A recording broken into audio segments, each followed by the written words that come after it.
লোপার ঘরকন্যার নতুন একটা ব্লগে তোমাদের সবাইকে স্বাগত। শুভ মহা অষ্টমী বন্ধুরা। সকাল সকাল রান্নাঘরে আজকে লুচি আর আলুর তরকারি কিন্তু রেডি করে রেখে দিলাম, আর একটু পরেই যাব অষ্টমী পুজো অঞ্জলি দিতে। সকালবেলা এই কাজটা সেরে রাখলে কিন্তু পুজোটা শান্তিতে দেওয়া যায়, বেশিক্ষণ একটু মণ্ডপে থাকা যায়। এই দেখো রেডি হয়ে নিয়েছি, এখন বেরিয়ে পড়লাম পুজোর ডালা নিয়ে।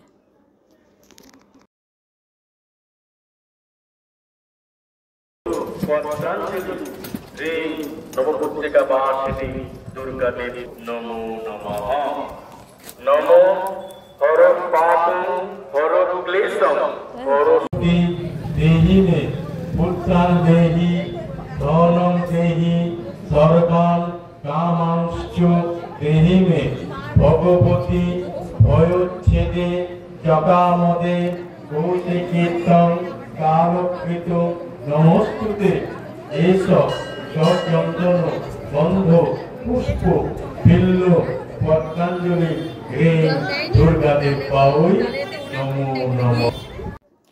অঞ্জলি দিয়ে বেশ কিছুক্ষণ আগেই বাড়িতে চলে এসেছি, আর এই দেখো লুচি আলুর দম খেয়ে নিয়ে এখন যাব মায়ের বাড়িতে।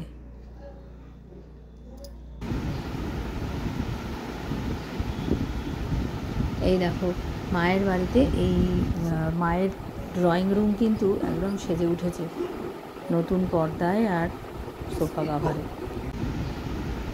দেখেছো এগুলো না সেদিনকে আমি গিয়েই কিনে এনেছি, কেমন হয়েছে জানিও কিন্তু তোমরা। কালারগুলো ভালো লাগছে, আমার তো বেশ ভালো লেগেছে, একটু বেশ একই রকম সবকটা হয়েছে। আর এই দেখো সোফার কাভারটাও বেশ সুন্দর হয়েছে। সোফার কাভারটা যদিও অনলাইনে আমি অর্ডার করেছিলাম। আর এই দেখো তারপর মায়ের বাড়িতে এসে একটু ফটোশ্যুটও করে নিলাম। আজকে এই শাড়িটা পরে অঞ্জলি দিয়েছি। তা শাড়ি তো সবসময় পরা হয় না, তা শাড়ি পরে বেশ একটু ছবিও তুলে নিলাম। এখন আবার যাচ্ছি প্যান্ডেলে, সন্ধি পুজো শুরু হয়ে গেছে আর দেখো বৃষ্টিও হচ্ছে। আর এই ছাতা নিয়ে এখন পাড়ার প্যান্ডেলে যাচ্ছি সন্ধি পুজো দেখতে।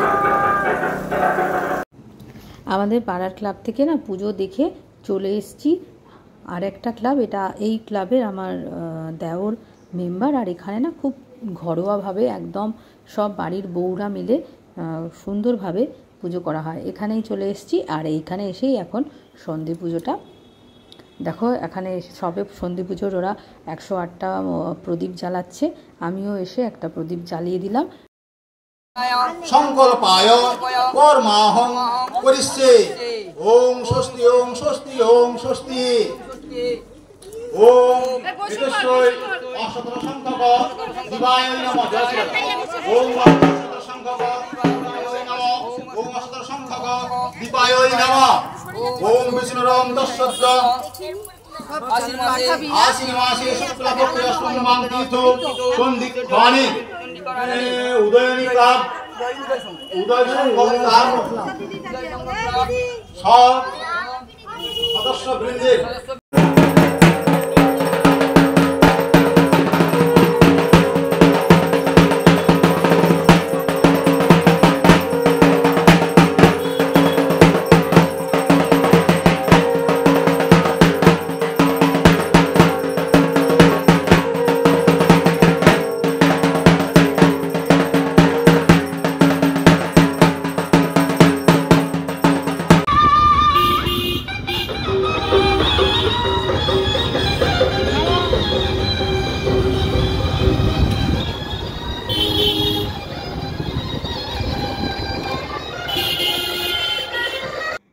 আর এই দেখো সন্ধ্যেবেলা কিন্তু দুজনে মিলে বেরিয়ে পড়েছি, একটু আশেপাশে পাড়ার ঠাকুরগুলো দেখে নেব, আর তারপরে একবারে খাবার কিনে নিয়ে বাড়ি চলে আসব। আর এদিকে দেখো বেশ কি সুন্দর না ঠাকুরগুলো হয়েছে। আর পাড়ার ছোটোখাটো ঠাকুরও এত সুন্দর এক একটা প্যান্ডেল হয়েছে না, যে মানে এরকম নয় যে চোখ খারাপ লাগছে বা ছোটো খুব খারাপ লাগবে, মন জুড়িয়ে যাবে একদমই। দেখো এই বাড়িটা কি সুন্দর একটা বাড়ির মতন করেছে, পুরোনো দিনের বাড়ি কিন্তু এটা একটা প্যান্ডেল। আর এই প্যান্ডেলটা এসে দাঁড়িয়ে দেখলাম এই ছোট্ট বাচ্চাটা কি সুন্দর গানের সাথে সাথে নাচের তাল দিচ্ছে। তারপরে আর আমরা টুকটাক আশেপাশে ঠাকুর দেখে খাবার কিনে নিয়ে চলে এসেছি। আর পরের দিন হচ্ছে নবমী, শুভ মহানবমী বন্ধুরা। আর আজকে নবমী মানেই হচ্ছে বাঙালিদের একটা মাটন ভাত খেতেই হবে আজকে, তাই না? আর এই দেখো সকাল সকাল কিন্তু এই রাইসের চালটা ভিজিয়ে রেখে দিলাম। আর তোমার দাদা জানো আজকে 3 ঘন্টা লাইন দিয়ে মাটন নিয়ে এসছে। যাই হোক, এখন রান্নাটা করে ফেলি, কারণ প্রচুর ভিড় ছিল। বলছে যে অন্তত মানে 70-80 জনের পিছনের লাইনে চান্স পেয়েছে। তারপরে তা এই যে সমস্ত কিছু আমি জানি যে ওর দেরিই হবে, তা একবারে সমস্ত ভিজিয়ে রেখেছিলাম। এই যে শুকনো লঙ্কা, আদা, পেঁয়াজ, রসুন সমস্ত কিছু কেটে না ভিজিয়ে রেখে দিয়েছিলাম, যাতে শুকনো লঙ্কাগুলো পেস্ট করতেও তাড়াতাড়ি হয়ে যাবে। আর অনেকটাই বেশ বেলা হয়ে গেছে, তাই এখন প্রেশারে আগে, আর এমনিতেই কষিয়ে করলে অনেকটাই সময় লেগে যায়, তা প্রেশারে একবারে প্রথমেই নুন, হলুদ, একটু আদা কুচিয়ে, লঙ্কা কুচি দিয়ে, নুন দিয়ে সিটিয়ে দিয়ে নিয়েছিলাম। তারপরে পেঁয়াজ, আদা, রসুনটা কড়াইতে কষিয়ে তারপরে রান্নাটা করেছিলাম। লাস্ট 1 মাস ধরে যারা আমার সাথে রয়েছো, পাশে রয়েছো, কমেন্টে আমাকে অনেক মোটিভেট করেছো, তাদের সবাইকে অনেক অনেক ধন্যবাদ। আর নামগুলো একটু বলে দিই। প্রথমেই রয়েছে রিডস আই ট্র্যাভেল ব্লগ, আর আছে অপর্ণা ঘড়াই, Mamata Pramanik, Nusrat Jahan daily blog, Rajesh Adhikari blog, food story by Sakib, Tithi blog, Rajdeep art and তারপরে আর কি আর্ট অ্যান্ড ক্রাফটস ব্লগ, এরকম। যাই হোক, এই সবাইকে জানাই অনেক অনেক অনেক নমস্কার, আপনাদের ধন্যবাদ। আপনারা আমাকে এইভাবে সাপোর্ট করছেন এত কমেন্টের মাধ্যমে, আমি খুবই মোটিভেট হচ্ছি। আর আমার পাশে থাকুন, আশা করছি আমি আরও এরকম সুন্দর, আরও ভালো ব্লগ আপনাদেরকে শেয়ার করতে পারবো। আর আজ হচ্ছে নবমীর রাত, মানে আজকে দুর্গাপুজোর লাস্ট নাইট। তা এখন চলে এসেছি পার্ক সার্কাস ময়দানে। পার্ক সার্কাস ময়দানে এসে এইখানে পার্ক সার্কাস ময়দানে সুন্দর বিশাল বড় মেলা বসেছে, তা মেলাতে চলে এসেছি। তার সাথে দেখো দূরে কি সুন্দর এই যে নাগরদোলা, এগুলো সমস্ত কিছু দেখলাম। আর এখানে না ওই যে মরণকূপ যেটাকে বলে, মানে ওই যে গাড়ির, বাইক, কার, এগুলোর ইয়ে হয়, সেখানটায় দেখার জন্য ওপরটায় চলে এসেছি। আর এখান থেকেই তোমাদের এই মেলার চারদিকটা দেখালাম। প্রথমে খুবই ভয় লাগছিল, তারপরে মানে ভালো, এতগুলো মানে 3টে বাইক প্লাস 2টো মারুতি গাড়ি এইখানে যে এরা যাচ্ছিল, প্রচণ্ড কিন্তু ভয় লাগছিল। মনে হচ্ছিলো যে সমস্ত কিছু ভেঙে চুঙে পড়বে বোধহয়, কিন্তু তাও মানে একটা নতুন অভিজ্ঞতা নেওয়ার জন্য চলে এসেছি এই রাইডটা দেখতে। তাহলে আমার সাথে তোমরাও দেখে নাও, যারা আগে দেখেছো নিশ্চয়ই। আমি দেখিনি, প্রথম এই রাইডে দেখতে আর কি এলাম, তাই তোমাদের সাথেও সেটা শেয়ার করে দিচ্ছি।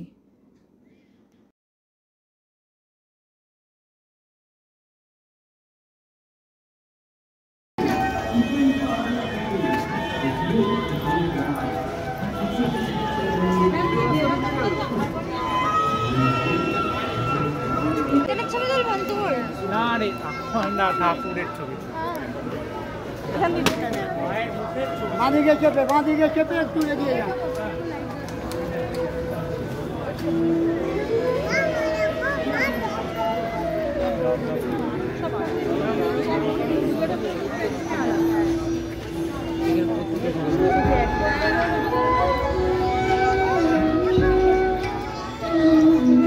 এখন চলে এসেছি বাগবাজার সার্বজনীন ঠাকুর দেখতে। এইটা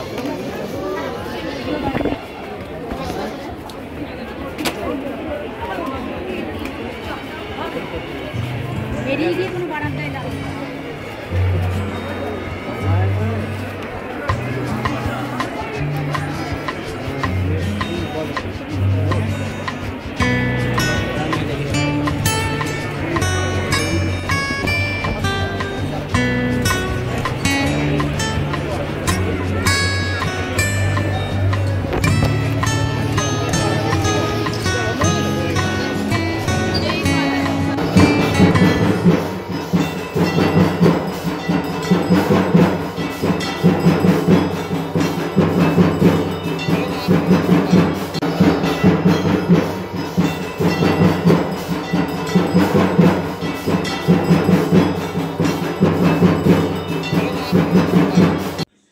বাগবাজার সার্বজনীনে যখন পৌঁছেছিলাম তখন রাত্রির 12টা বাজে।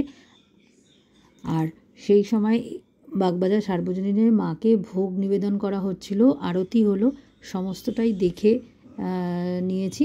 তারপরে কিন্তু আর এদিকে দেখেছো আমরা আরও চেষ্টা করেছিলাম, কিন্তু মানে এত ভিড়, রাস্তাঘাটের এত জ্যাম, আমরা কিন্তু আর সাহস করে উঠতে পারিনি।